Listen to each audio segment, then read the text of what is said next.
بص.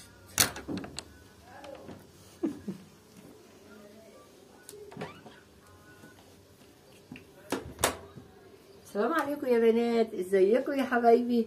القطه دي بتاعت الشارع، كل ما نيجي نفتح الباب عشان عيالي حنينين عليها بياكلوها وانا باكلها، اي حاجه بتاكلها يا بنات.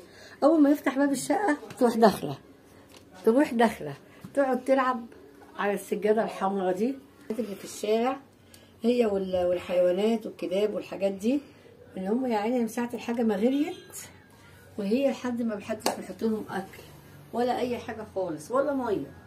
والحمد لله عشان العيال حنينين عليها، مجرد ما نفتح باب الشقه تروح داخله تقعد معانا شويه وتتمشى كده في الشقه، وبعد ما تاكل وتشرب تروح واخده بعدها وماشيه. بص سجادتها دي السجاده دي تقعد تلعب عليها وتهزر وتعمل كده. بس نط كده. بص تحب قوي تلعب مع عيالي. تلعب شويه على السجاده دي وبعد كده تقعد تلف شويه.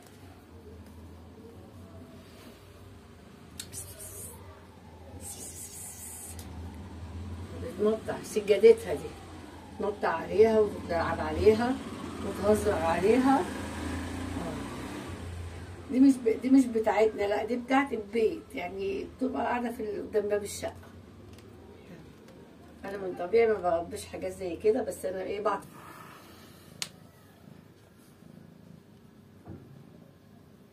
مدلوعه على الاخر يا بنات، تحب الدلع على الاخر.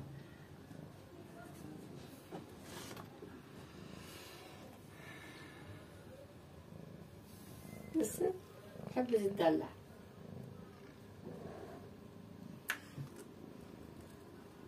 يلا بنات بقى اهتموا بالقطط كده اللي في الشارع، وحطوا لهم ميه وحطوا لهم اكل، عشان هم يعني مساكين خالص ما لهمش حد يراعيهم، فربنا يعينهم.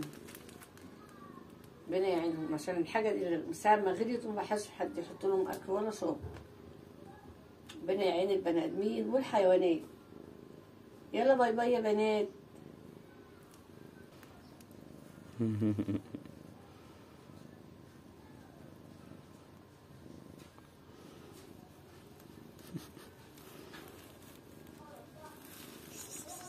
بس يا سيدنا.